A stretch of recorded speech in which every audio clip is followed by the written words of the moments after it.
lo que hemos pensado con esta charla por la web es hacer una pequeña discusión sobre la cobertura periodística del proceso una vez que se firmó el acuerdo final. Eh, entonces quiero simplemente señalar como unos puntos que me parecen importantes y centrales en esta discusión que a mi juicio es quizá la principal discusión que enfrentan los periodistas vivos hoy en Colombia. De esa magnitud creo que es lo que está pasando y el desafío de la cobertura que hay que hacer de aquí en adelante a partir del comienzo absolutamente evidente de la desmovilización de las FARC, una vez que más de 6.000 guerrilleros están ya concentrados en unas zonas y campamentos específicos, un total de 26, como todos saben. Yo creo que esta es la cobertura de la vida, sobre todo para los que hemos trabajado en el pasado o empiezan a trabajar en estos años en los temas de paz y conflicto en Colombia. Entonces quiero simplemente señalar unos cuantos puntos, digamos así, eh, como para abrir la discusión y escuchar preguntas y opiniones de ustedes, que finalmente es lo más interesante y lo más importante.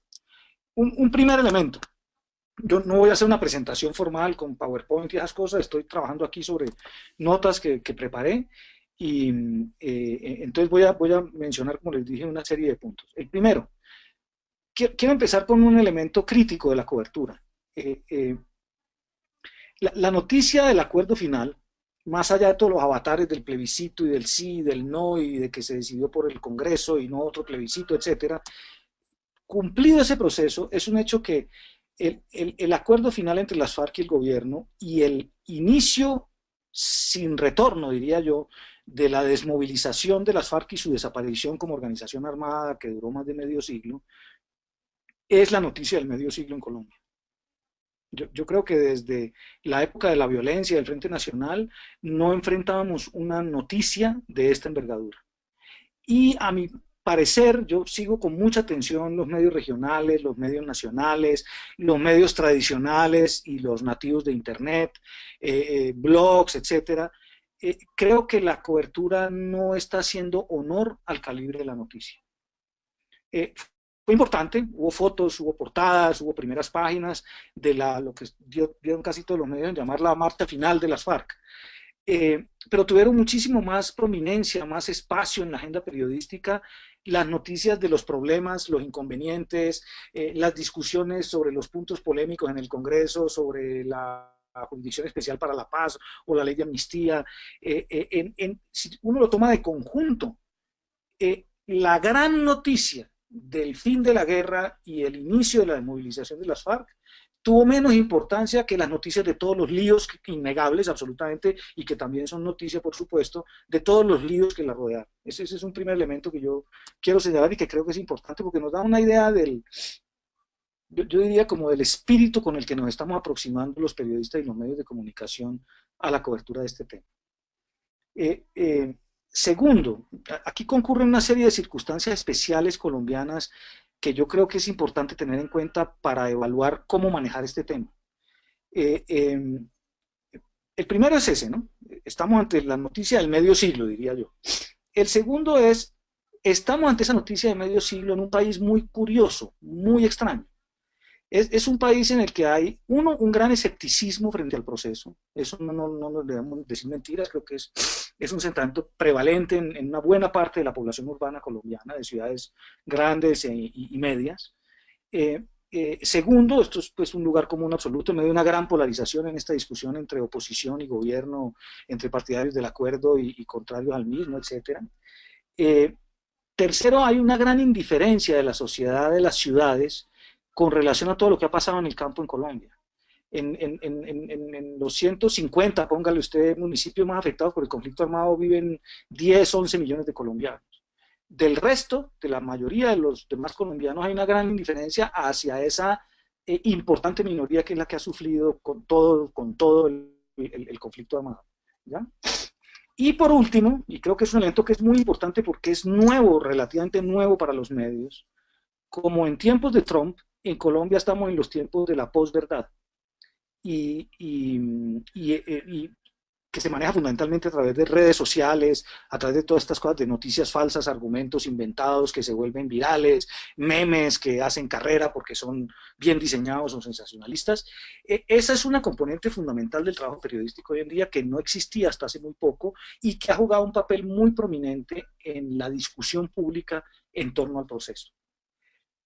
Con estos elementos, digamos, de contexto, yo quiero hacer algunos puntos sobre que es el título de este seminario, el título que preferí ponerle, y es, yo creo que estas circunstancias extraordinarias y este proceso extraordinario en el que estamos embarcados demandan un cambio de mentalidad, un cambio de chip muy profundo en la forma como hemos venido cubriendo la guerra y la paz en Colombia, los medios y los periodistas en general. Aquí, como siempre, hay toda clase de excepciones, de buenos ejemplos, de buenas prácticas, etcétera. Estoy hablando de lo que es, digamos, lo más general, y creo que ese cambio de chip debe tener en cuenta una serie de cosas. Yo lo que voy a hacer enseguida, en los minutos que me quedan, es tratar de contestar cuál podría ser el papel del periodismo en una situación como esta. Eh, eh, yo creo que ese cambio de chip pasa por varios temas. Uno, que es un tema que tiene que ver más con directores o directivos de medios y editores. Hay que discutir la agenda, hay que discutir, cuando hablamos de cómo se está cubriendo, hablamos de qué prominencia se le da al proceso, qué tipo de enfoques predominan, qué tipo de fuentes son las fuentes fundamentales, cuáles son las aproximaciones periodísticas más importantes, eh, eh, cuáles son los enfoques de las cosas. Hay uno sobre todo central que tiene que ver, con excepción de los medios regionales, que están muy enfocados en su propia región y menos en las otras regiones. El colombiano es muy importante en Antioquia y Antioquia es muy importante para el colombiano, pero para las emisoras, por ejemplo, que son las que informan en Putumayo, el Putumayo es importante y lo son mucho menos el resto de regiones, y para los medios bogotanos las regiones son cada vez menos importantes y digamos las noticias centrales, las que emanan del estado o de la capital central, son las más importantes. Esto, por las características del proceso, yo creo que este equilibrio entre cuando estás en una región, qué peso le das a las demás, y cuando estás en el centro, qué peso le das al centro o a las demás regiones, es un elemento que es muy importante empezar a discutir de manera crítica, digamos así. Eh, la primera pregunta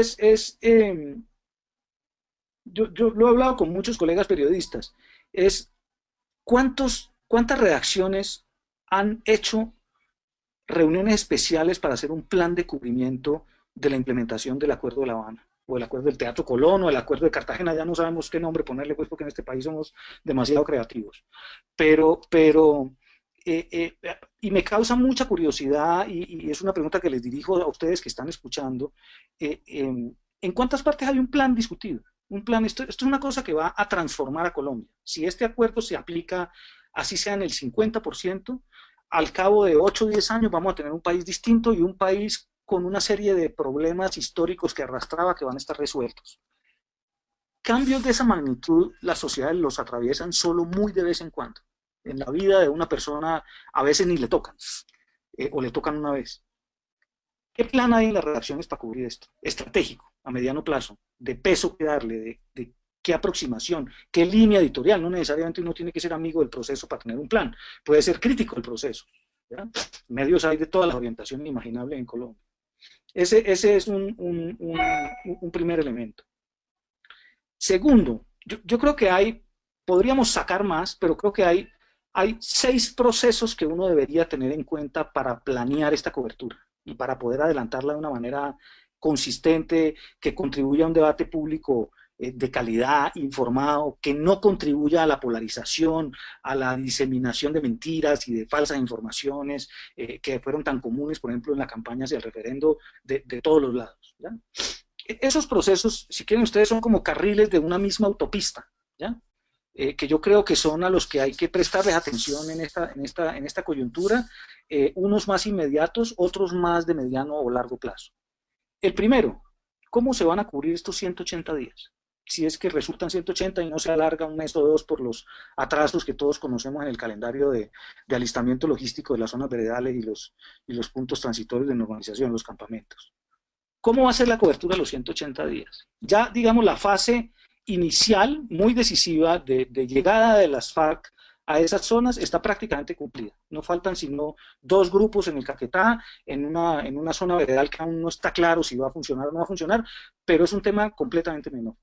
La aplastante mayoría, casi la totalidad de las FARC, ingresó a esos lugares. Lo que viene, y es crítico, es el proceso de dejación de armas. Ese es un proceso en el que todo este país tiene los ojos puestos con lupa.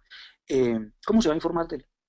Esa es una primera pista o carril de la autopista, los 180 días.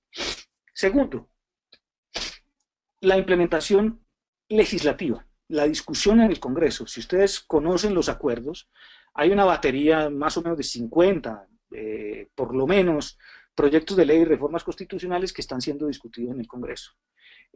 Yo creo, y esa es una de las cosas críticas que quiero plantear, que la cobertura se ha centrado muchísimo solamente en los puntos polémicos. Entonces, si el fiscal dice que los delitos de permanente ejecución, como la desaparición forzada, tienen que pasar a la justicia ordinaria, ese se vuelve el tema de discusión. Yo he visto muy poca cobertura explicativa de qué es lo que se está discutiendo en el Congreso, que le cuente a la gente en qué consiste la Jurisdicción Especial para la Paz, en qué consiste la ley de amnistía. No he visto prácticamente ninguna nota, ya está en trámite el Estatuto de la Oposición, explicando en qué consiste, por qué es importante, porque es una gran deuda de la Constitución del año 91, etcétera. Entonces, una segunda pista es la de la implementación legislativa. Uno debe tener un ojo puesto en las zonas veredales, otro ojo puesto en el Congreso. Tercero, arranca, y ya hay instituciones incipientes que se ocupan de eso, lo que podemos llamar la implementación de largo plazo. Los colombianos somos muy buenos para hacer grandes diseños que a la hora de ejecutarlos nos quedan grandes. El Acuerdo de La Habana es un inmenso, colosal, gigantesco diseño. Si ustedes vieran la lista de instituciones y de planes y de programas que se piensan crear y desarrollar, uno se queda atortolado. No solo por el costo que eso representa, sino por el esfuerzo institucional y de coordinación interinstitucional que representa. Entonces, para el punto, para poner un ejemplo, el punto de desarrollo rural, el primer punto de la agenda, hay una serie de instituciones nuevas que se van a crear, muchas de una magnitud colosal. Se va a hacer un catastro, es una deuda histórica que tiene este país. En este país el catastro no sirve, no funciona. No hay avalúos de predios que sean realistas, no hay límites de predios que el Estado pueda supervisar. Hacer un catastro es una empresa muy grande, no es que se sienten unos señores y en 6 meses lo sacan, muy costosa. Se va a crear una jurisdicción especial nueva agraria, que ustedes han visto las dificultades que ha tenido el proceso de restitución de tierras con una pequeña cantidad de jueces encargada de eso. La idea es que los conflictos agrarios se empiecen a manejar con una jurisdicción especializada, como la jurisdicción administrativa u otras jurisdicciones. Solo les menciono esos dos ejemplos sin mencionarles todos los planes de inversión en áreas sociales, de educación, de vías, de electrificación, de riego, que está pensado hacerse en el campo. El punto de reforma política, el punto de drogas, el punto de víctimas implican la creación de una institucionalidad y del lanzamiento de una serie de programas muy grandes. ¿Qué tan listo está el Estado para eso? El Estado, que le costó trabajo dejar listas una serie de construcciones en 26 zonas veredales, ¿qué tan listo está para lo verdaderamente grande de este proceso? Ustedes vayan tratando de calcular, por ejemplo, eso es una cosa sobre la que no ha habido mucha investigación y hay pistas para hacerlo. ¿De qué tamaño va a ser la Jurisdicción Especial de Paz? ¿Cuántos miles de funcionarios va a necesitar? Estamos centrados un poco en la cantidad de magistrados, que son unos 70 y pico, sin contar los suplentes, pero esto necesita una unidad de investigación que va a tener que tener una capacidad como la de la Fiscalía para investigar los crímenes que se cometieron en el conflicto por parte de todo el mundo, Estado, guerrilla, etcétera, etcétera, etcétera. Entonces, una tercera carril de esta autopista es un ojo puesto en la implementación de largo plazo, pongámosle ese nombre, va a tener nombres cortos. Cuarto carril, los desafíos de todo esto. Eso ahí, yo creo que por más entusiasta que una persona pueda ser con la firma del acuerdo y con lo que ha dado en llamarse la paz, digamos, que es esa gran palabra que a veces es abusada de manera sistemática, el posconflicto colombiano va a ser un posconflicto terriblemente complicado. Miren las denuncias que han empezado a aparecer de aparición de grupos paramilitares o post-desmovilización. No nos metamos en la semántica, que siempre nos enredamos en la semántica y nunca vamos al fenómeno. Es si hay copamiento o no de las zonas que abandonan las FARC por parte de otros grupos. Ya se trate de estas organizaciones criminales como los jurabeños, de los helenos, los LPL, los pelusos, como les quieran llamar. Empieza a haber una serie de denuncias serias sobre eso en zonas que las FARC están dejando libres. ¿Qué esfuerzo está haciendo el Estado para llegar allá? ¿Ven?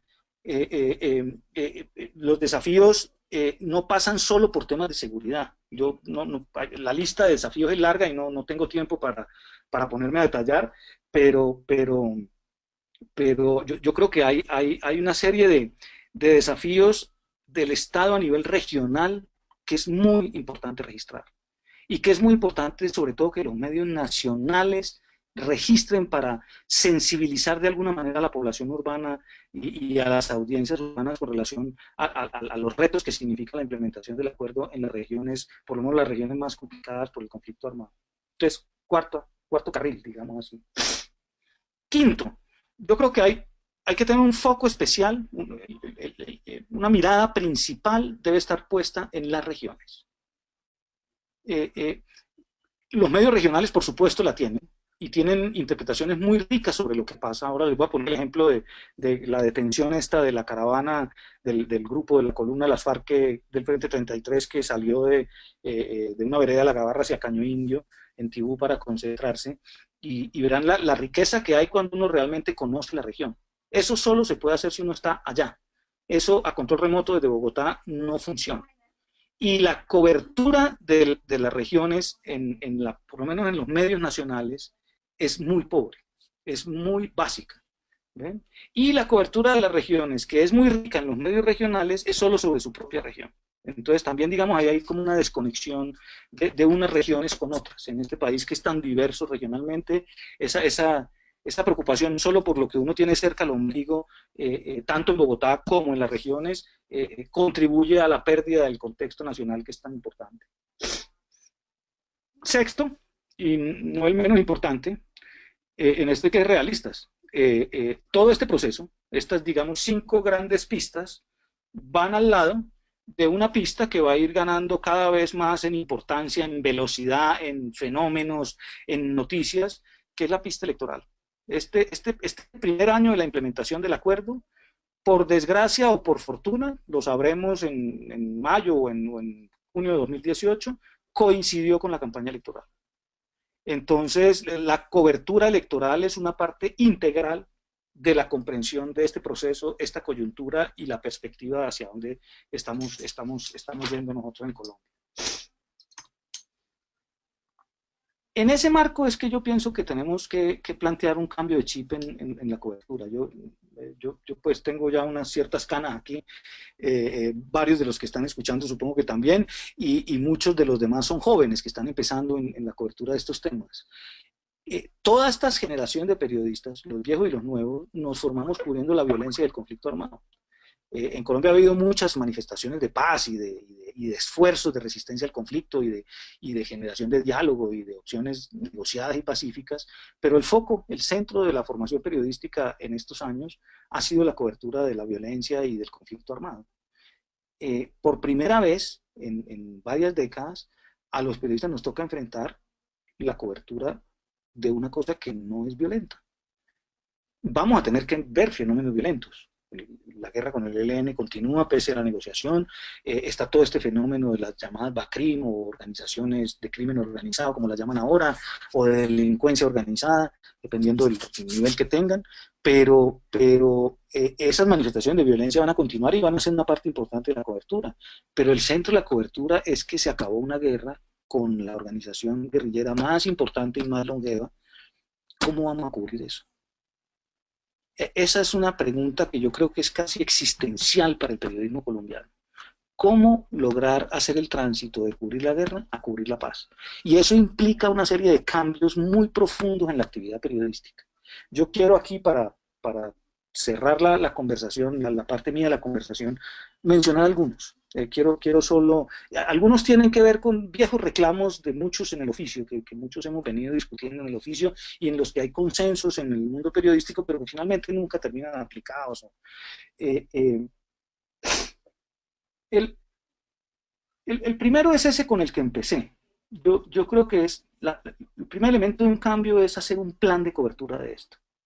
Es entender la magnitud que tiene, el alcance transformativo que tienen los acuerdos para la sociedad colombiana de conjunto, no solo para mejorar la vida en el campo, sino para cambiar dramáticamente la vida de la gente en las ciudades, que yo creo que es una de las cosas que ni el gobierno ni los medios hemos sabido explicarle a mucha de la gente que votó por el no. Esto puede ser una sociedad completamente distinta en 10 años si una parte importante, sustancial de estos acuerdos se aplica. Yo creo que eso implica que uno trabaje con un plan y no reaccionando a lo que vaya pasando. Entonces, si pararon la columna de las FARC para llegar a Cañonillo, ¡prum!, toda la atención se pone allá. Si 7 de las FARC no entregaron el fusil el día que lo tenían que entregar, ¡prum!, allá va la atención. Cuando uno tiene un plan, cuando uno entiende, digamos, la perspectiva hasta para dónde va esta avenida de 6 carriles, yo creo que uno puede reaccionar a los eventos, porque es imposible pedirle a los medios que no haya reacción a los eventos, porque los medios son eso, los medios cuentan día a día lo que va pasando, pero al mismo tiempo con una visión un poco más estratégica, más planificada. Yo creo que todos esos eventos intervinientes se pueden ir poniendo en contexto. Y eso no lo digo para excusar los problemas que haya. Por ejemplo, yo creo que la cobertura de las demoras del gobierno en el alistamiento logístico de las zonas veredales se hizo muy tarde, cuando esas demoras ya eran obvias, o sea, cuando las FARC casi que estaban moviendo hacia allá. Y esas demoras son obvias desde el año pasado, y desde bastante antes de fines del año pasado. Y en ese momento nadie hablaba de eso. Trabajar con un plan significa eso, significa poner, señores, ustedes tienen que crear un comité nacional para el plan de sustitución de cultivos. Estamos a tantos meses del comienzo de la implementación de los acuerdos y no se han hecho las reuniones en las juntas comunales y en las veredas que se supone que son la base de creación de ese acuerdo. O se están haciendo. ¿Qué avances hay? ¿Dónde? ¿En qué regiones? Etcétera. Eso es trabajar con un plan. Primera cosa. Segundo, yo trato de poner como formulitas. Yo creo que hay que pasar un poco del periodismo de declaraciones a lo que yo llamaría un periodismo de carretera y de zona. Les pongo el ejemplo de la supuesta llegada de grupos paramilitares, desmovilización, BACRIM, no sé cómo llamarlo, otras guerrillas a zonas que abandonan las FARC. En lo que nos hemos quedado es la información que uno lee, que uno ve en televisión, que uno oye en la radio, con excepciones, hay muy buenas excepciones, entre otros. Yo no me quiero poner a mencionar aquí ejemplos individuales, pero hay varias coberturas muy interesantes de esto que pasó, por ejemplo, en La Gabarra con el Frente 33. Lo que uno oye es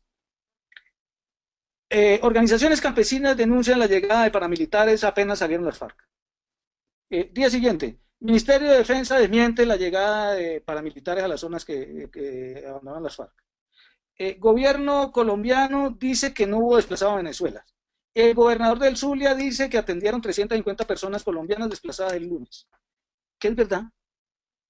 Está muy bien presentar las versiones de todo el mundo, pero sin ir allá, por eso le digo periodismo de carretera y de zona, sin irse a ver, hablar, oír en esos sitios, va a ser muy difícil que le podamos decir a la gente qué es lo que realmente está pasando. Porque este tipo de situación, por definición, es la situación de todas las contradicciones. Todas las versiones son contrarias. Todo el mundo tiene la razón. Y simplemente reproducir las declaraciones de todo el mundo, lo único que hace es ayudar a la confusión o por lo menos no contribuir a la claridad de lo que está pasando. ¿Qué tan serio es el fenómeno de llegada de grupos de estos a las zonas que están abandonando las FARC a nivel nacional? Estos son cosas en las que incluso uno puede pensar en alianzas de medios regionales con medios nacionales que trabajen juntos, que manden gente a terreno.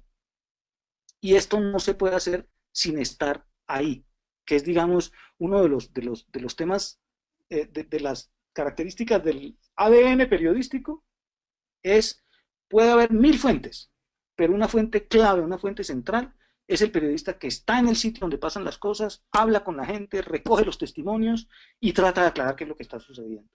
¿Ven? Eso es una cosa en la que se ha bajado mucho la cobertura en Colombia y que es muy importante. primero.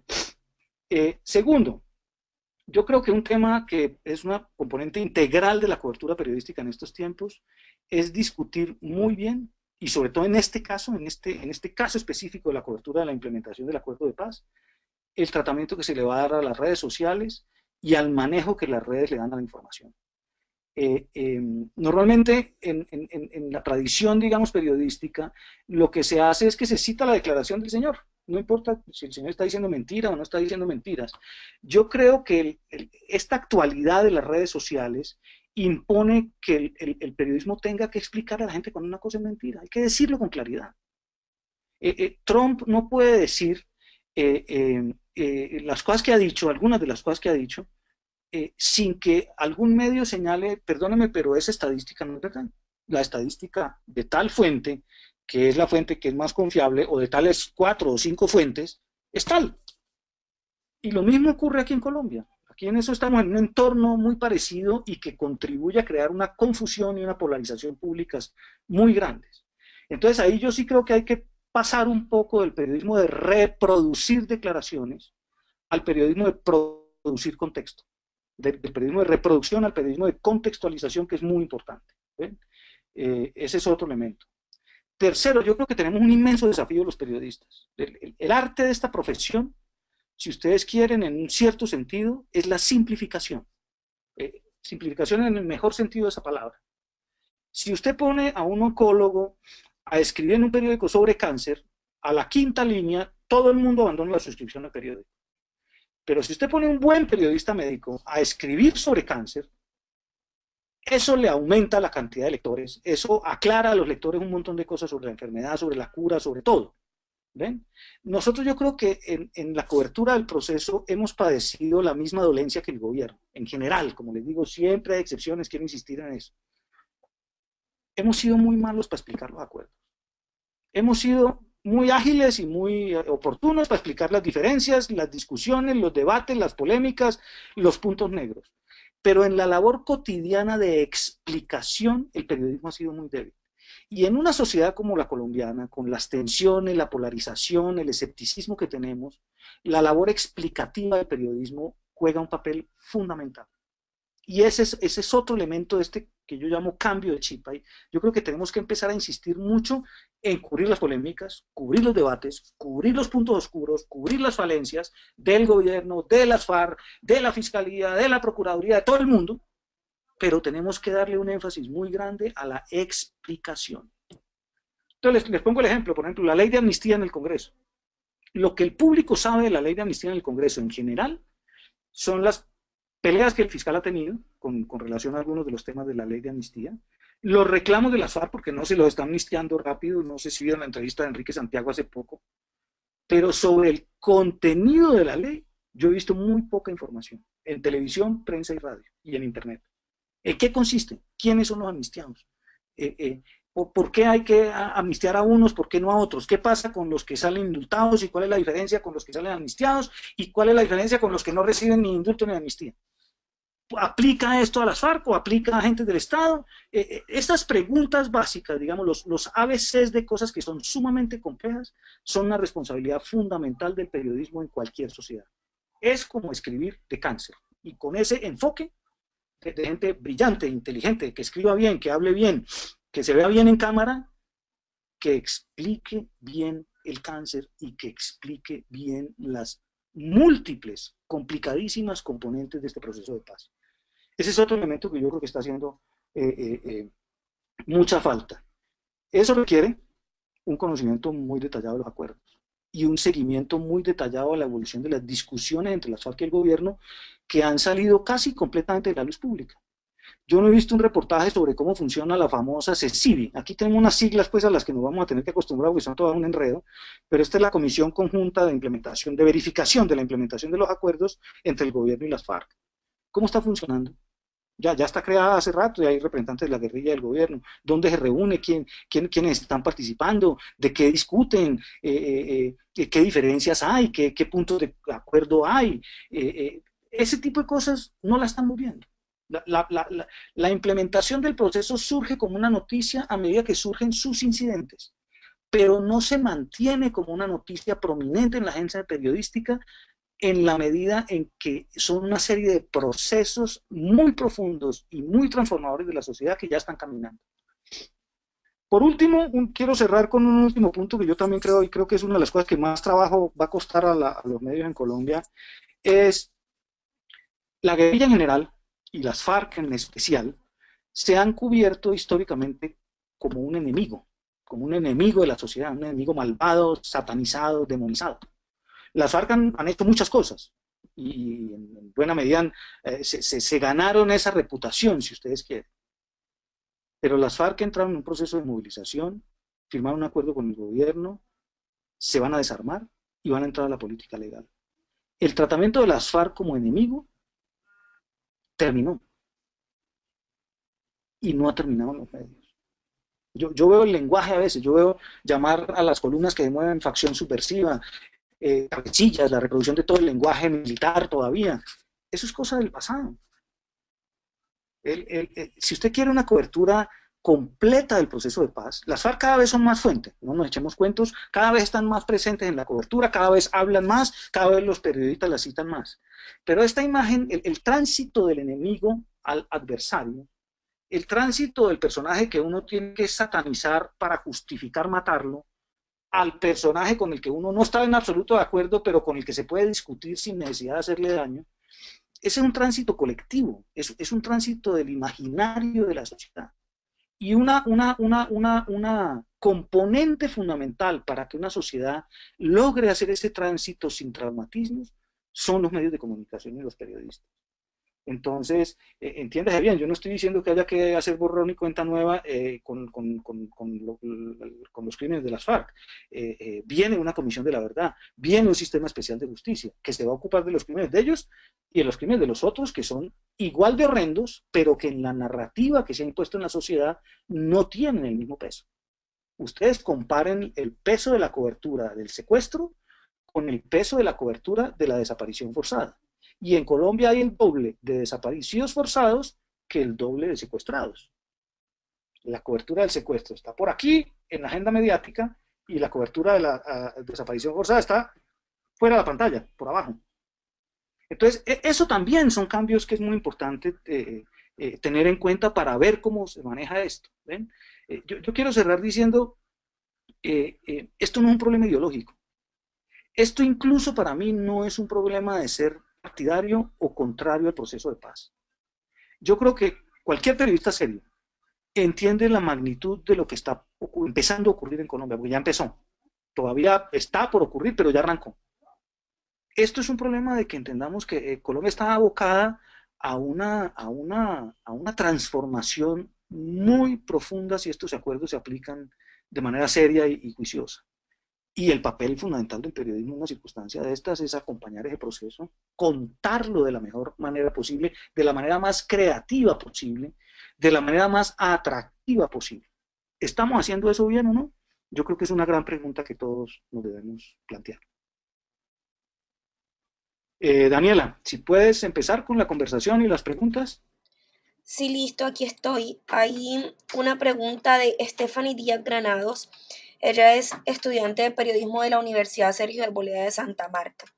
Ella dice, Ajá. si bien los nuevos periodistas casi que debemos obligarnos a cambiar de chip para cubrir los temas del posconflicto y empezar a hablar de paz, ¿cómo podrían hacer ese mismo proceso los periodistas veteranos que llevan toda su vida cubriendo temas de guerra y de violencia?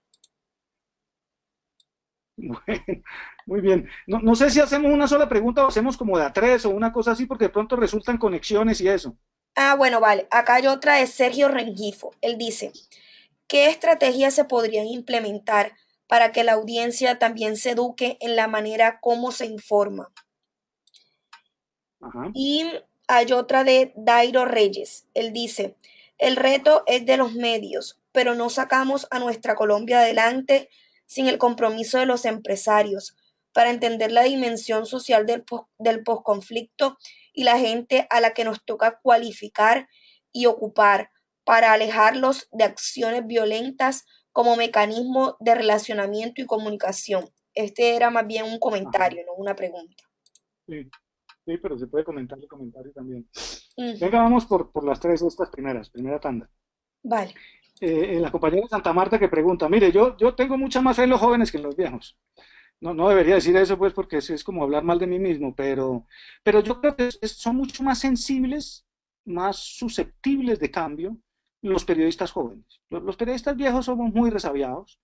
Hay una gran generación que no ha logrado empalmar con el mundo digital, que ha sido muy traumático, además, porque muchos han salido de los medios por esa razón. Eh, Hay algunos viejos muy pilos y la experiencia, esa experiencia, ese conocimiento histórico, si quieres, antiguo del conflicto armado, es muy valiosa para cubrir posconflicto, pero yo creo que una gran apuesta de los medios de comunicación deben ser los jóvenes, en parte por una razón, y es los medios de comunicación tradicionales, sobre todo la prensa, pero le pasa también a la televisión y la radio, sus audiencias tienden a envejecer y les ha costado muchísimo trabajo llegar a audiencias jóvenes, porque no saben cómo hablarle a los jóvenes. ¿Ves? Entonces yo creo que una gran fuente de creatividad, y eso conecta un poco con la pregunta de Sergio Rengifo sobre cómo educar a la audiencia en términos de información, una gran fuente de creatividad informativa la aportan los jóvenes, la aportan los nuevos formatos. El video y las cosas gráficas se han vuelto cada vez más importantes. ¿Ven? Eso no quiere decir que la lectura vaya a desaparecer, digamos, la palabra escrita y la imagen fija. Pero el video está jugando un papel cada vez más importante y hacer un buen video en un minuto es extremadamente difícil, no es fácil. Eso requiere técnicas y habilidades que muchas veces son los jóvenes, en su gran mayoría, los que las desarrollan y no los viejos. ¿Ves? Entonces, por ese lado yo creo que es más difícil para los viejos adaptarse a todo este proceso. Creo que muchos pueden jugar un muy buen papel por la experiencia, porque contribuyen con una cosa que los jóvenes no tienen, que es esta carga de conocimiento y de veteranía, eh, pero que el elemento dinámico sin duda está en los jóvenes. ¿Cómo educar a la audiencia, Sergio? Mira, esta es una pregunta que es muy relativa. Eh, Muchos editores siempre se disculpan, no, es que si publicamos puras noticias de paz, la gente se aburre y se va. Entonces hay que darle entretenimiento, las colas del final de los noticieros, los videos de celular con los que empiezan los noticieros, en fin. Eh, yo creo que ahí hay que hacer un esfuerzo, casi que un esfuerzo individual. Uno tiene que pensar uno qué quiere hacer siendo periodista. Y uno puede escribir de maneras muy distintas, ¿ves? Uno puede ser un fanático entusiasta de buscar chivas, por ejemplo. Esa es una beta del oficio, y una beta muy rentable desde el punto de vista de carrera y de prestigio personal y esas cosas. Uno puede ser más entusiasta de tratar de explicar a la gente. Puedes tener un nicho de lectores más reducido, pero con eso construyes, digamos, una identidad como periodista que es totalmente distinta a la del cazador de chivas, ¿ves? Yo personalmente creo, pero eso es mi opinión personal, yo jamás le pondría esto a ningún colega, que el tema de la chiva es una manera funesta de hacer periodismo, muy pobre porque empobrece la información que recibe la audiencia y contribuye a deseducar la audiencia. No solo no a educarla, sino a deseducarla. Eh, eh, entonces, sí, yo creo que una forma de educar la audiencia es insistir en un periodismo que contextualice, que explique las cosas, que presente los puntos de vista. Un periodismo que no sea ni santista ni uribista, porque es que en Colombia los medios están divididos en una buena parte de los grandes medios nacionales, por lo menos, en simpatías, ¿ves? Y esas simpatías solo contribuyen a profundizar el grado de polarización que tenemos en la sociedad, que es peligroso, es complicado, es dañino, etcétera. ¿No? Sobre lo que dice de los empresarios, el comentario está bien, creo que apunta a que ellos se comprometan. Yo creo que nosotros debemos ver a los empresarios, nosotros los periodistas, como una audiencia, en un cierto sentido, y a nivel directivo en los medios como potenciales aliados para proyectos, para que financien proyectos. Hoy en día, por ejemplo, las dificultades de los medios de comunicación para cubrir son muy grandes por la reducción de los presupuestos. Internet un poco lo que ha traído es una baja muy en los niveles de publicitaria y de circulación o de audiencias. Los empresarios pueden ser interesantes aliados, por ejemplo, para uno proponerles en una región que sea de interés particular de una empresa particular, X, hagamos una alianza y nosotros cubrimos esa región bien. Total libertad editorial y muy buen cubrimiento de esa región. que puede ser un trato gana-gana entre una empresa y un periódico, por ejemplo, o una emisora de radio. ¿Ves? Para que ese periódico no tendría presupuesto para destinar, para enviar periodistas. La siguiente es Daniela. Vale, acá tenemos una pregunta de Yesani Herrera. Ella dice, una importante tendencia de los medios que cubren el conflicto es el unifuentismo. ¿Cuál es su postura sobre esta Ajá, situación? Ella es de Uninorte Barranquilla. muy bien. Em, por acá hay otra pregunta de José David Cortés. Dentro del cubrimiento deben estar los relatos de los habitantes de las regiones de esas zonas que están siendo ocupadas por otros grupos. Y hay otra pregunta de Ruth María Lozada. Muy interesantes los puntos necesarios de un necesario plan de cobertura para una situación compleja como la que ocurre en Colombia. ¿Cree que ese mismo plan y los aspectos señalados podrían aplicarse a un caso tan complejo y que está abarcando a elevados niveles del poder de los países de Latinoamérica, como lo es la corrupción de Odebrecht, o serían muy diferentes? Ajá, muy bien. Muy bien, démosle esas tres entonces. Ujú. A ver, lo del unifuentismo. Mira, nosotros con algunas organizaciones periodísticas hemos hecho muchas investigaciones sobre cómo se cubría el conflicto armado. Y en las primeras que hicimos a comienzos de los años 2000, uno de los descubrimientos que hicimos, y esto es puro análisis de contenido, pues esto es una técnica muy simple, cuantitativa, irrefutable desde el punto de vista estadístico, era que una mayoría aplastante de las notas en Colombia tenían o una fuente o cero fuentes. ¿Ves? Yo creo que esa es la enfermedad infantil del periodismo, el unifuentismo o el cerofuentismo, porque es que en Colombia llegamos a esos niveles de no fuentes. Eh, eh, y en eso hay que apuntar a una cosa que yo creo que es muy importante. Primero, uno tiene que tener muchas fuentes, no uno o dos. Hay noticias en las que hay una fuente, hay dos fuentes en general, nunca debe haber una sola, pero a veces solamente tienes dos. En general, siempre puedes ingeniarte tres, cuatro, etcétera. Entonces, digamos, la multiplicidad de fuentes es un primer paso en dirección a un periodismo mejor, más equilibrado, más completo desde el punto de vista de contextualizar a la gente y de darle puntos de vista. Pero yo creo que no basta contentarse con el número de fuentes. O sea, una es pésimo, varias es mucho mejor, pero tú necesitas, yo creo que hay dos cosas más que son esenciales para el buen periodismo, aparte de la diversidad de fuentes. Una, el contexto. Si tú pones a hablar a la gente y no pones en contexto lo que cuatro o cinco fuentes están diciendo, estás haciendo un trabajo al que le falta una pata. ¿Ves? Ese es un primer elemento. Y otro que yo creo que se ha perdido mucho por los desarrollos modernos del oficio, digamos, por la cercanía al poder que ha ido caracterizando de manera creciente al periodismo moderno, por otras circunstancias, por el crecimiento de las salas de redacción y que la gente se malapasa en la sala de redacción. Una cosa que se olvida con mucha frecuencia es que una de las grandes fuentes del periodismo son los periodistas. Cuando usted tiene un señor o una señora, miren este caso de la Gabarra, por ejemplo. Es que a mí me gusta porque es bien ejemplificado. Vi dos o tres medios en los que se cubrió con todos los matices, pero es un caso muy complejo y es típico de lo que siempre pasa y con eso voy a enlazar con lo de la voz de las comunidades que me pareció muy importante de José David. Sale la columna de las FARC, acompañada por varios centenares de campesinos y por la Guardia Campesina de Ascamcat, que es una organización campesina del Catatumbo, cuyas posiciones históricamente han sido bastante cercanas a las de las FARC, digamos, desde el punto de vista de concepciones. No son miembros de las FARC para nada, no quiero jamás decir una cosa así. Aparece una denuncia, y literalmente es así, aparece una denuncia de que las FARC salieron de un pueblito, de una vereda, y apareció un grupo paramilitar. Inmediatamente se detiene, la gente de Ascamcat detiene la columna de las FARC y no avanzan más. Y nos pasamos 3 o 4 días en eso, cubriendo eso. La mayoría de la cobertura que se hizo fue a control remoto. Las denuncias que había sobre si eran grupos paramilitares o no, originalmente vinieron de gente de Ascamcat. Hubo medios que empezaron a investigar y que fueron allá. y hablaron con la comunidad y descubrieron, por ejemplo, que hay un sector de los campesinos que está con Ascancat, pero que hay otros sectores, en particular de las asojuntas, las juntas de acción comunal, que tienen una posición distinta a la de Ascancat y que no compartían la visión de Ascancat.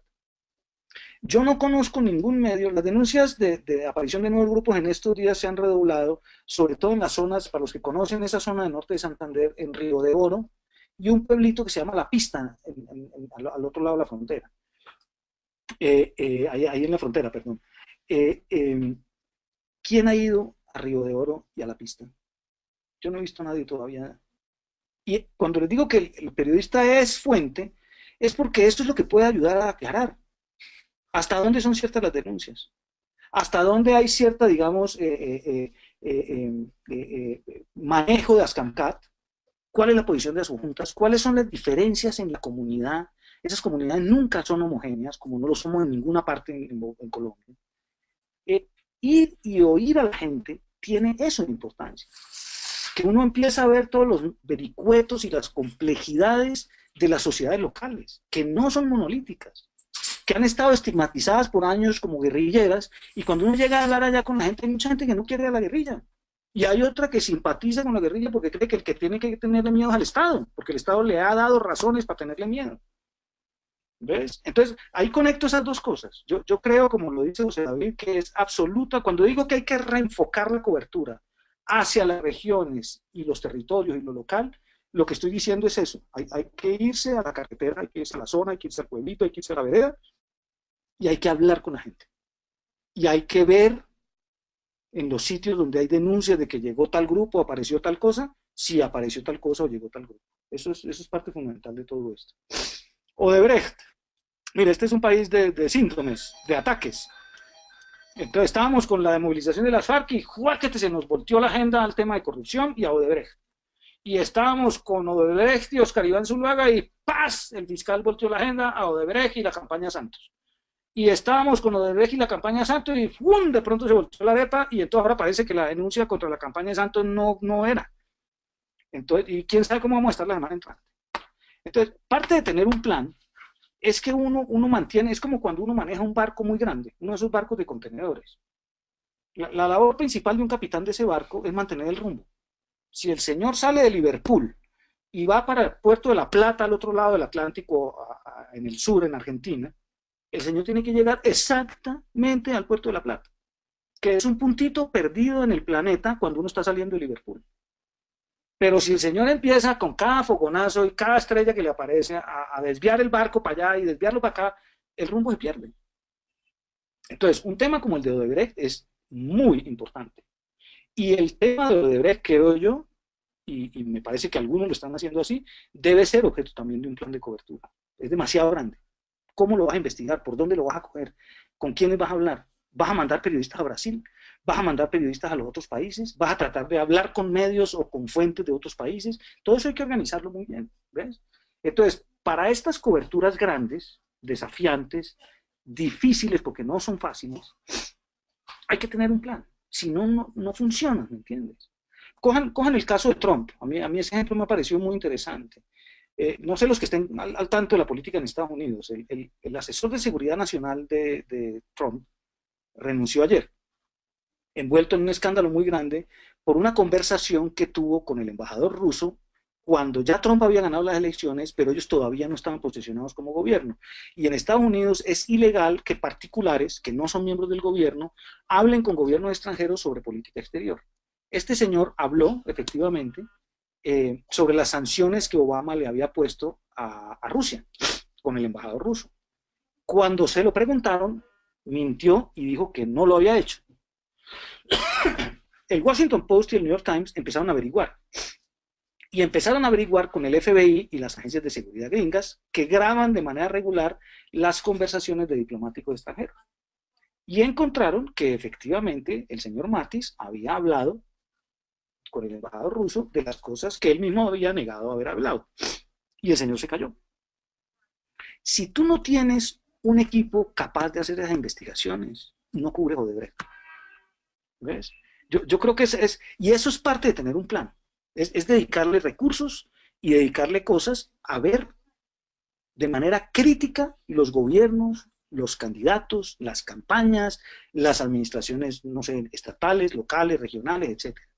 ¿Ves? Eso solo lo puede hacer como un plan, no reaccionando de pronto a que estalló un escándalo de corrupción. Sigamos con las demás preguntas, Daniela, por favor. Estamos Vale, ya casi acá hay una tiempo. de Emily Elam. Ella dice, ¿cuál es el riesgo que afronta el proceso? Si, como se evidencia en muchas regiones, la información es en realidad opinión y quienes opinan con gran aceptación y credibilidad por parte de la comunidad son periodistas sin información académica, resabiados y con un gran ego. Ujú. Jenny Moncada realiza un comentario. Una forma de educar a las personas es lograr datear e informar a las personas que más allá de los medios masivos de comunicación, existen medios alternativos y participativos de comunicación que generan periodismo responsable y producciones serias. José Muy David bien. Cortés. Dentro del cubrimiento de esas zonas que están siendo ocupadas por otros grupos armados, deben estar los relatos de los habitantes que aún siguen con el miedo de las amenazas. ¿Cómo se debe llegar a estas personas para lograr un testimonio armónico con la realidad que viven y lograr una narrativa llamativa sin llegar al amarillismo? Muy bien. Mira, empiezo por la última, que la hizo José David de otra manera relacionada con darle voz a las comunidades. Eh, eh, Mire, uno de los artes y las principales responsabilidades de este oficio es no poner en peligro a la gente. Esas son zonas muy fregadas, son zonas muy peligrosas, donde elementos de violencia siguen muy presentes y el que habla corre grandes riesgos. Entonces, la primera preocupación de uno como periodista no es encontrar lo que está pasando, es proteger a los que le cuenten lo que está pasando. Primero, preocúpate de eso, y una vez que tú estés tranquilo con relación a que no vas a poner en riesgo a la persona, entonces habla con ella. ¿Ves? Y hay muchas maneras de proteger a la gente, pues, o sea, hay maneras, un testimonio es trazable en la medida en que uno deje rastros en lo que escribe o lo que publica o lo que graba, de con quién habló. Hay que tener práctica, requiere práctica borrar todos esos rastros, ¿ves? La hora del día, el sitio, detalles de la descripción de la vivienda, cosas de ese tipo. Uno tiene que ser consciente que muchas de esas cosas le dan pistas al que quiera joder a la persona que está hablando. Entonces, una primera preocupación de uno cuando le da voz a las comunidades es la protección de esas comunidades. Yo creo que es una responsabilidad ética central del periodismo. Es una cosa que se aprende, uno mete mucho la pata y no la mete por mala intención. A uno le van a veces detalles que no se imagina y que pueden comprometer la seguridad de una persona. ¿Ven? En esas regiones toda la información circula. Entonces, si en una emisora de radio o en un periódico la gente oye que hablamos con una señora a las 9 de la mañana en la vereda tal, es muy posible que no haya toda la señora a las 9 de la mañana en la vereda tal, sino que toda la vereda sepa que hay 3 o 4 señoras que son las que están a las 9 de la mañana en tal sitio. Y a uno ni se le ocurre. ¿Ven? Entonces, garantizar la seguridad de la gente yo creo que es muy importante. Eh, lo que dice Betty, creo que fue la primera, Emily, perdón, la primera pregunta, ¿ves? Un riesgo del proceso. Mira, yo sí creo, yo creo que un estudio que se hizo en el observatorio de la Universidad Javeriana hace un par de años, encontró que lo que la gente estaba recibiendo sobre el proceso de paz era mucha más opinión que información. Eran, había muchísimo más espacio en la prensa, en la radio y en la televisión de columnistas u opinadores que de información sobre el proceso. Eso es terrible. Es muy bueno tener una gran diversidad de opinión. No, yo no conozco periódicos como los colombianos que tienen 50 columnistas de todas las tendencias y todos los colores y las ideologías. Eso es útil. Pero cuando eso pesa más que la información, yo creo que estamos en un problema. Y ese ha sido uno de los grandes problemas a lo largo de este proceso. Yo coincido contigo, creo que una de las grandes enfermedades del periodismo es el vedetismo, llamémoslo así, ¿ves? Es creerse uno una estrella. Eso es una gran tentación en este oficio porque pues firmas o figuras o apareces en televisión o te conocen la voz como locutora en la radio, y es una tentación terrible. Pues. O sea, el que se creyó la estrella está perdido para las características básicas del oficio. ¿ves? Este es un oficio en el que ser humilde, en el que no figurar, en el que no ponerse a dar declaraciones, no entrar en controversias públicas, es muy importante para poder cumplir con la labor que uno tiene que cumplir, que es contarle a la gente qué es lo que está pasando. Y por desgracia sí, tenemos demasiados opinadores que tienen egos grandes, que tienen muchas veces en las regiones poca formación y eso no contribuye a mejorar la calidad de la información ni a contribuir si quieres, a la educación o del público o al debate público informado. Yo prefiero esa fórmula más que la que es unidireccional de educar. ¿Ves? Lo otro, la última pregunta era la de los medios alternativos, ¿ves? Yo creo que tocas una cosa que es importante, Jenny. Eh, eh, para mí, por ejemplo, en las regiones, yo creo que todas las regiones de Colombia tienen un periódico dominante, como lo es El Tiempo o El Espectador a nivel de Bogotá, uno más grande, otro más chiquito, el colombiano en Medellín, o El País de Cali, o El Heraldo de Barranquilla, otro más pequeño en Florencia, en varios sitios. Hay muchos sitios donde no hay ningún medio de información. La Fundación para la Libertad de Prensa acaba de sacar un estudio muy interesante mostrando la cantidad de municipios en Colombia. Creo que estaban hablando de 240 municipios donde no hay ningún medio de información. Eso es trágico, eso es terrible. Eh, eh, y creo que una parte fundamental de la información que reciben las regiones son los medios comunitarios en primera fila y los medios alternativos en segundo lugar. Yo ahí también quiero hacer una puntualización. Hay muchas críticas desde los medios alternativos a los medios grandes tradicionales de que están vendidos al poder, de que son amigos del presidente o de la oposición y tal. Críticas que con frecuencia tienen fundamento. Muchos medios alternativos hacen lo mismo pero al revés. Entonces se casan con los lados de la izquierda, con las ONGs, son voceros de posiciones y no son medios de comunicación informativos. ¿Ven? Esto pasa a todos los niveles, por eso les digo. Pero yo creo que, salvadas estas, digamos, limitaciones, un papel muy importante de la información en el proceso que viene, y yo creo que esos son de los interlocutores privilegiados que yo, por ejemplo, quisiera tener, son las radios comunitarias, los medios comunitarios, hay muchos canales de televisión, radios y televisiones comunitarias, y los medios alternativos. Ellos a nivel de las regiones pueden jugar un papel muy importante. Son medios que necesitan además un respaldo. Digamos, una cosa es ser periodista en Suiza y otra cosa es ser periodista en el Congo. Una cosa es ser periodista de un medio bogotano o de un periódico o un medio grande regional y otra cosa total y completamente distinta es ser periodista de una radio comunitaria o de un medio alternativo. Ahí todo es con las uñas. La pauta son chichiguas. Los chantajes de las autoridades locales son tremendos. Hacer buen periodismo ahí es terriblemente difícil. Y yo creo que el Estado tiene que reconocer eso. Está parcialmente reconocido en los acuerdos de paz. Está empezando un programa muy grande de la Unión Europea y de la Oficina del Alto Comisionado para la Paz para apoyar a radios comunitarias. Y hay una serie de medidas, digamos así, de apoyo a medios comunitarios y regionales en el acuerdo de paz. Pero ese es un sector clave para la información. Y me parece muy importante que terminemos esta conversación por la web en ese punto, porque, miren, todo se discutió en La Habana, todo se cuadró en La Habana, todo aterriza en las regiones en Colombia.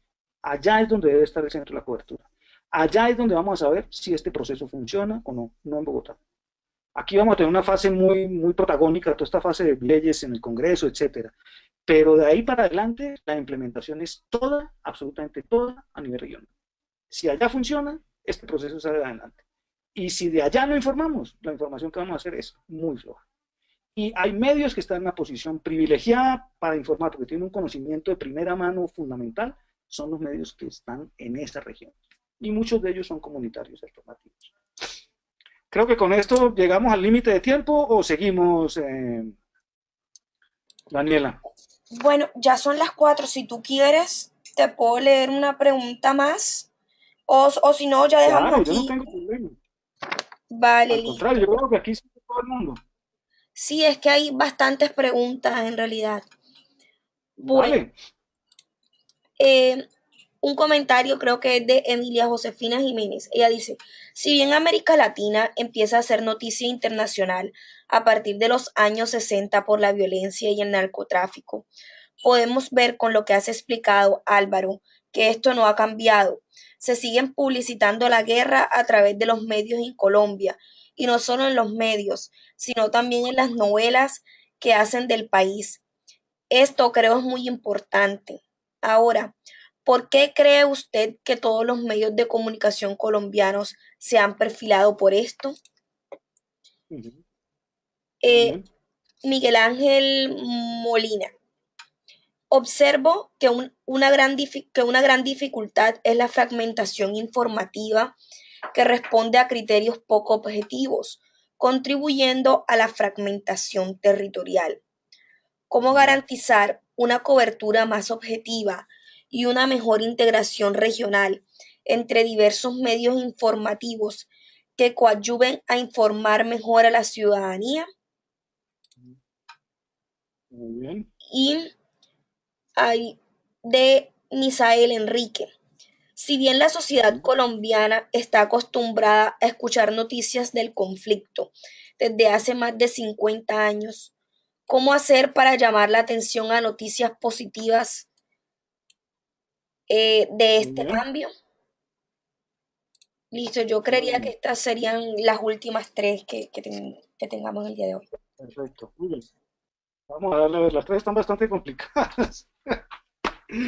A ver, miren, Emilia. A ver, mira, el énfasis de los medios de comunicación en la violencia no es colombiano y no es nuevo, ¿ves? Hay grandes discusiones académicas sobre este tema y la frase famosa con la que educan en todas las facultades de periodismo, que si el cartero, el perro muerde al cartero, eso no es noticia, pero si el cartero muerde al perro, sí es noticia, ¿ves? El foco de los medios, eso te lo pueden decir muchas teorías de comunicación, está en la anomalía, no en la normalidad. ¿Ves? En la disrupción, no en el transcurso sosegado de las cosas. Y por consiguiente, los medios tienen siempre un foco muy poderoso en la violencia y en la guerra. Eso ha sido tradición en medios de comunicación modernos, y modernos hablo desde que aparecieron los periódicos, digamos así más o menos, eh, desde que se volvió masiva la prensa a comienzos del siglo XIX, comienzos mediados del siglo XIX. Entonces, eso tiene esa componente, ¿ves? Segundo, yo creo que es lógico que un país que ha producido a Pablo Escobar sea objeto externo de novelas o de informaciones sobre un personaje como ese, o que ese mismo país produzca novelas o informaciones sobre un personaje como ese. Es demasiado excepcional, ¿me entiendes?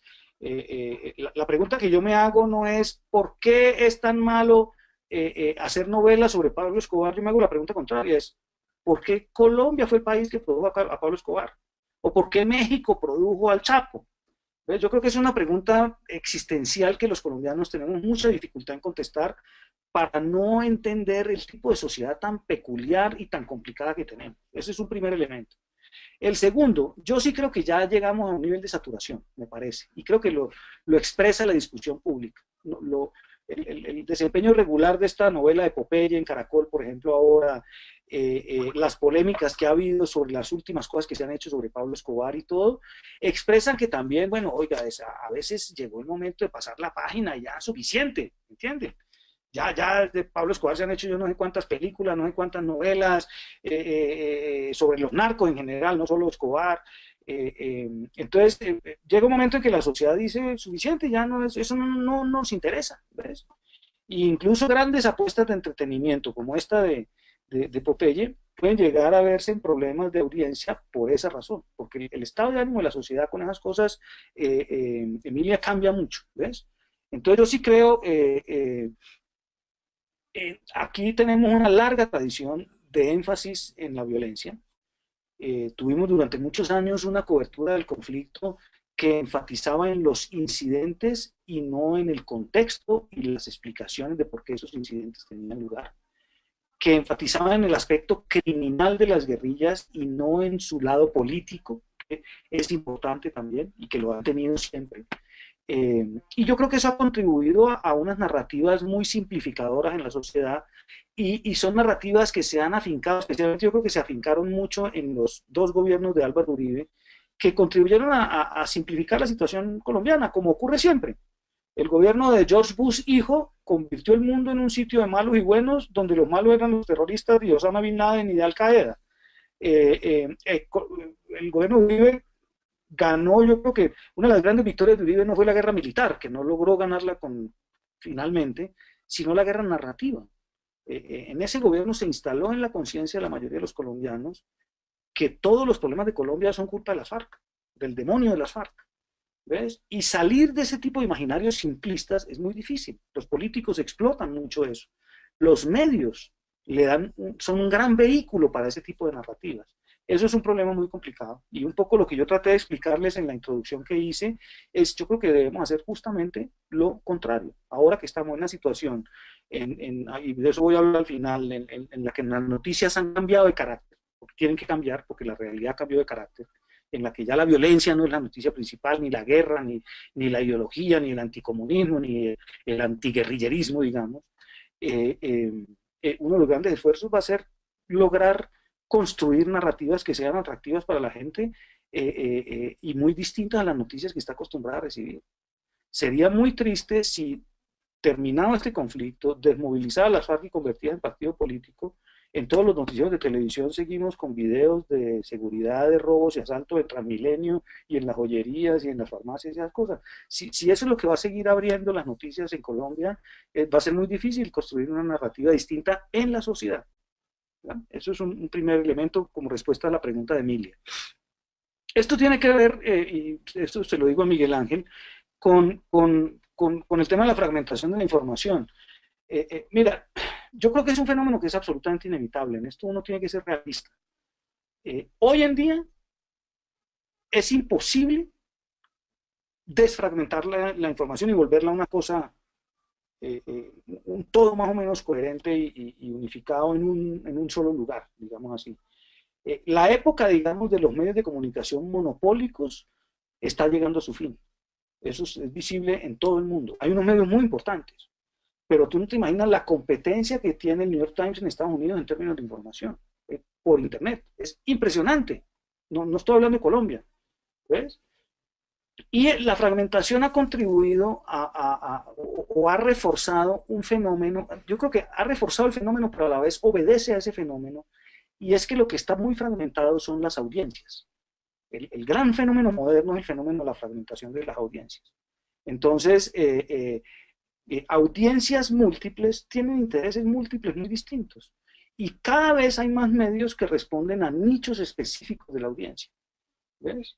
Hay gente que solo le interesan las noticias de fútbol y el proceso de paz le importa un pepino. Y no va a ir a buscar noticias de paz, ni tiene, porque esto lo refuerzan muchísimo las redes sociales, ni tienen sus círculos amigos que los expongan a esas noticias. La gente que ve, por ejemplo, una cadena muy fuerte de derecha como Fox News en Estados Unidos, o en otros países, pues, o acá, consumen medios que le refuerzan sus propias convicciones y nunca se ve expuesta a medios que le presenten ideas diferentes que la puedan inquietar o confrontar o interrogar. ¿Ves? Eso es una cosa típica del consumo moderno de medios, la fragmentación de audiencias y en consecuencia la fragmentación de la información. Yo creo que una forma de combatir eso tiene que ver con la creatividad. ¿Ves? Hay muchos medios que todavía intentan tener todo el paquete, digamos así, que va de entretenimiento hasta política, ¿ves? De guerra y paz hasta sociales, y deportes, tienes todo el paquete completo, ¿ves? Pero cada vez más las audiencias están moviéndose hacia consumir un tipo específico de noticia y el público, llamémoslo así, el público generalista, como se le llama en España, de los medios generalistas, es decir, que tratan de abarcar todos estos temas, es un público que se viene reduciendo y que está concentrándose más en las capas más viejas en términos de edad de la sociedad. Combatir el fenómeno es tremendamente difícil. Lo que tú llamas producir una cobertura más objetiva y una mayor integración de las regiones es bastante difícil, creo yo. Se pueden hacer esfuerzos. Yo creo que una manera de eso es por ejemplo, lograr, y aquí empalmo con la pregunta de Misael, que con eso quería terminar, es cómo lograr que la gente se interese en el proceso de paz, quiero decir. ¿Cómo lograr que a la gente le interesen lo que llamamos noticias positivas, que no necesariamente tienen que ser siempre sobre positivas, porque va a haber muchos problemas críticos en el proceso de paz, la implementación no va a ser fácil, los incumplimientos van a estar a la orden del día, va a haber diferencia entre las FARC y el gobierno, va a haber intentos de provocación, va a haber de todo, pero va a haber también noticias positivas. ¿Cómo hacerlo? Yo creo que eso es un problema de creatividad, ¿me entiendes? Es como la diferencia entre un buen escritor y un escritor flojo. Entonces, un buen escritor se inventa un personaje, eh, eh, póngale la familia Buendía de García Márquez. Eso es apasionante, ¿me entienden? Lo ponen en un cómic, lo ponen en cine, lo ponen en la novela completa con todas las páginas que tiene, lo ponen a que el papá se lo cuente a los hijos, ¿ven?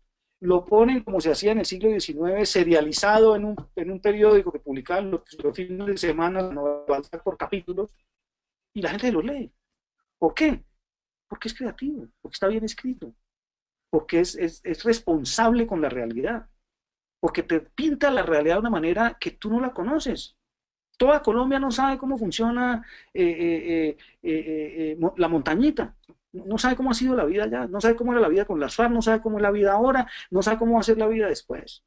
Si los medios le logramos contar a Colombia esa historia, esa gran historia, que es la historia que le debemos, yo creo que es muy importante y es esa la posibilidad de que noticias que aparentemente son irrelevantes, digamos así, porque son positivas, no tienen nada de extraordinario, le puedan llegar a muchísima gente. ¿Ven? García Márquez tenía una frase que yo cito mucho porque me parece maravillosa, es una síntesis, creo yo, de muchas de estas ideas. García Márquez decía que los periodistas colombianos le debemos a este país la crónica gigante de cómo el país de los poetas se nos volvió el país más peligroso del mundo. Que tenía toda la razón, esa ha sido la cobertura de todos estos años pasados. Yo hoy creo que pues, deberíamos parafrasearlo y deberíamos decir, hoy en día la deuda que tenemos, además de esta, que ya no tenemos manera de saldarla, la deuda que tenemos es tratar de contarle a los colombianos cómo uno de los países más peligrosos del mundo se puede convertir nuevamente en el país de los poetas. De eso se trata este proceso. Este proceso va a ser una gran transformación de esta sociedad. Hay muchos a los que no les conviene, no les interesa y se van a oponer de manera muy drástica. ¿Ven? Pero el deber del periodismo colombiano es contar esa transformación con todas sus dificultades, todos sus demonios y todas sus maravillas. Yo creo que así podemos lograr interesar a mucha gente que no tiene hoy el interés y que está muy escéptica con relación a lo que llamamos, a lo que simplificamos en esa palabrita de 3 letras que se llama paz. Bueno, creo que paramos aquí. Sí, listo, listo, hasta aquí está bien, Álvaro. Muchísimas gracias por tu participación, por habernos ilustrado un poco sobre este tema y también a las personas que nos han acompañado en el día de hoy. Les quiero Perfecto, yo recordar, quiero darles gracias a sí, todos. Perdóname que te interrumpa, quiero darles primero a ti por organizarnos este seminario y coordinarlo, y a todos los colegas periodistas que participaron. Mil gracias por el interés.